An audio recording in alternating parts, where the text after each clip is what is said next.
It's alive! It's alive! It's alive! Hi everyone, welcome back to my channel. In today's episode, I wanted to have a look at strange medical practices throughout the years. And let me tell you, when I say strange, these are strange. I actually found ones I've never even heard about before, and that says a lot because I watch a lot of YouTube. So sit back and enjoy the strange medical practices of the past. Milk transfusions. Prior to the discovery of blood types in 1901, giving people blood transfusions was a risky procedure. So in order to get around the need for a transfusion with blood, some doctors resorted to using milk. The first human to receive milk as a transfusion took place in Toronto in 1854 by doctors James Bovell and Edwin Hodder. They believed that the oil and fatty particles in the milk would eventually be transformed into white blood cells. Their first patient was a 40-year-old man who they injected with 12 ounces of cow milk. Amazingly, the patient seemed to respond well to the treatment. After 5 more transfusions, it was no surprise the man had died. And even more shocking is that regardless that patient died, for some reason, milk transfusions became a popular method for treating the sick in North America.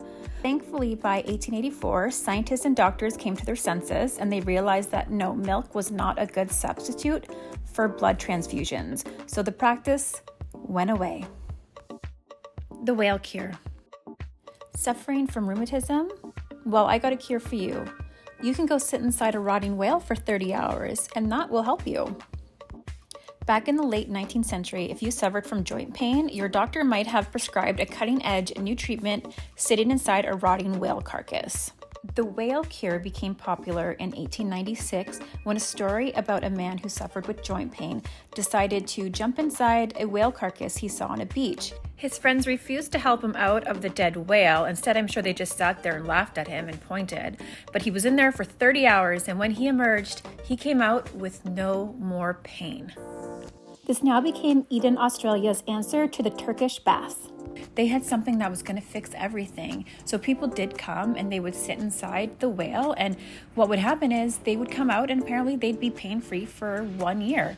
But my question to that is, are they really pain-free, or is the trauma of being inside a whale that's dead so traumatizing that it kind of hid that pain and brought the fear forward?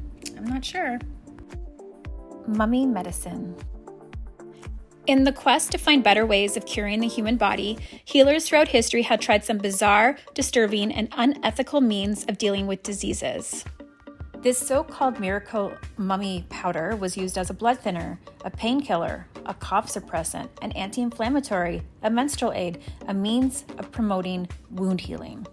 This practice became so popular that counterfeit mummies became an actual thing. So when people thought they were getting the real mummy powder, they were getting a fake. In the 16th and 17th centuries, apothecaries and physicians, or rather hired body snatchers, might steal fresh, unclaimed cadavers or executed criminals, and some of those bodies might become the source of medical extracts. For years in the Americas and Australia, cannibalism was used as an ethnic slur against the tribal people, yet for centuries, Europeans had no problem consuming human remains for health, particularly if those remains came from ancient tombs in the Middle East. Thankfully, around the 20th century, this practice fell out of fashion and it was no longer considered cool and cutting edge by the public. Can you imagine paying for top quality Egyptian mummy powder only to find out that you were given ground up peasant bones from the Middle Ages? Ew! Get off of me! Ugh, as if! Crocodile dung. Before birth controls and condoms, the only way to prevent pregnancy was by using crocodile dung. Ancient Egyptians and Mesopotamians would mix crocodile dung with other ingredients and turn it into a mold. Unhygienic? Yes. Shocking? Yes. Laughable? Absolutely. Did it work? Kinda. The crocodile poop would act as a barrier from those little swimmers getting to the woman's egg. And the dried up turd was actually much more comfortable than something as wood or metal. And these ancient humans were so smart, they knew that by mixing honey with the dung, it would help stop infections. I don't know about you, but if my only option for birth control was wood and sharp metal objects, I think I would just rather not do the deed until I was ready to get pregnant. And for the love of God, please do not use crocodile dung as a birth control. We have so many more effective options out there. Dead mouse paste. The ancient Egyptians are at it again, and this time it's dead mouse paste. Got a toothache? No problem.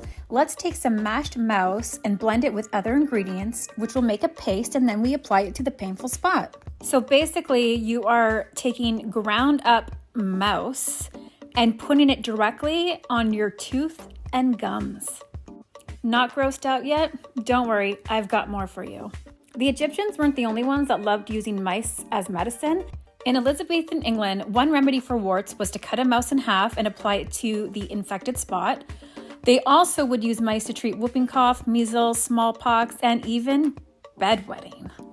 Luckily today, we know that mice are full of diseases and parasites, and I would like to remind you all that it's not safe to use any untested or unproven remedies for toothaches. If you are experiencing tooth pain, please see your dentist or medical professional. Cutting teeth.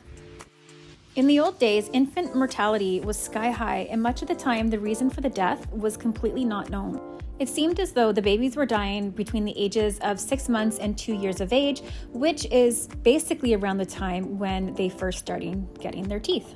So because of this coincidence, the doctors concluded that babies are dying from teething. In 1839 in England and Wales, there was over 5,000 deaths that they concluded was due to teething. So what exactly did these doctors come up with to solve this problem?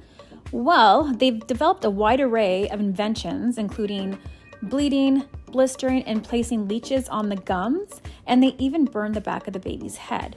During the 16th century, they introduced gum lancing, and this became the preferred method.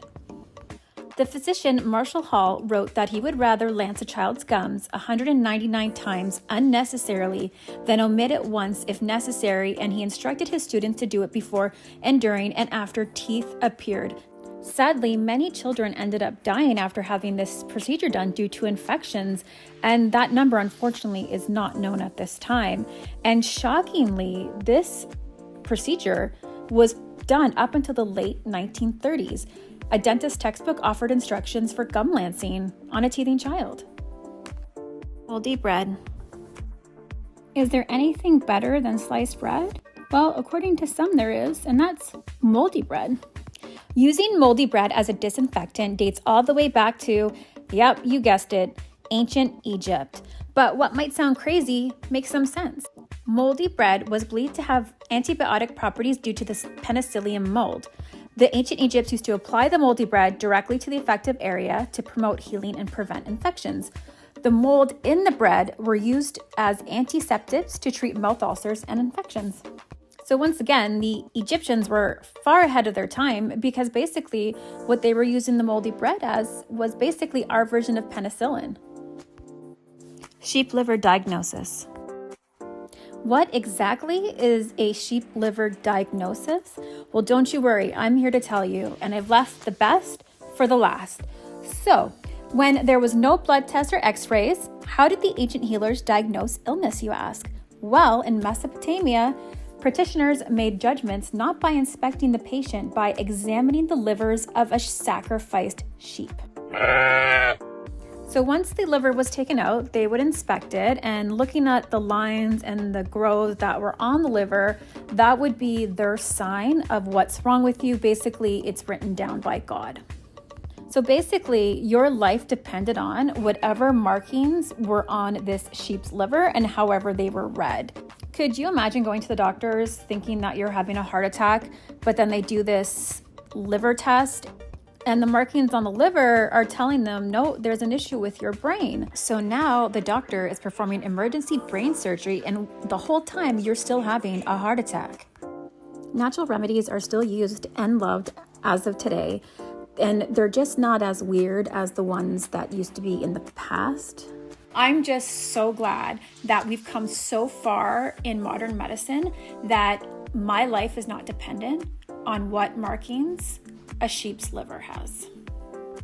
Were you surprised by those medical treatments that I talked about? Have you heard about them? Like, honestly, those are ones I've never even heard of, and there was quite a few more as well. So maybe I'll do a video of that in the future. And that is the end of my video. Thank you so much for watching and listening. Please like and subscribe, and I hope you have the most magical day. Bye!